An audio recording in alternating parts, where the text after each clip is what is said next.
A mix of rain, sleet, and snow kept planes on the ground in the upstate, ruining travel plans for dozens of passengers. News 13's Darren Patello spent the day at the Greenville International Airport and tells us there could be more delays on the way.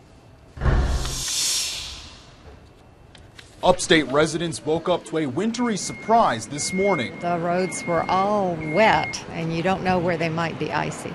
So drivers were taking it easy. We had to come about from 25 miles north of the airport, and the snow really lasted all the way down here. So my husband was driving the car, and he drove definitely below the speed limit. For dozens of passengers flying out of GSP International Airport, once they finally got to the terminal, it was hurry up and wait, with more than half a dozen cancellations and a handful of delays. Some things we just can't control, but it is what it is. Jeffrey Love was keeping cool on his first day of vacation, but instead of soaking up the Florida sun, he'll be chilling out in Greenville. So we're going to go down, sit at a restaurant and eat us a steak and have a bottle of wine.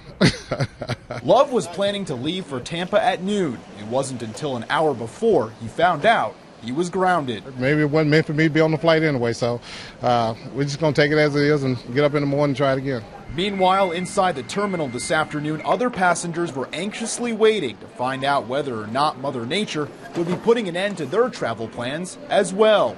I went online about 6 o'clock this morning, and I saw that an incoming flight from Atlanta to here about the same time was canceled. But as we saw, some of those passengers were able to catch a break in this weather. I felt lucky that it wasn't canceled because there'd been so much talk about the cold weather and the snow.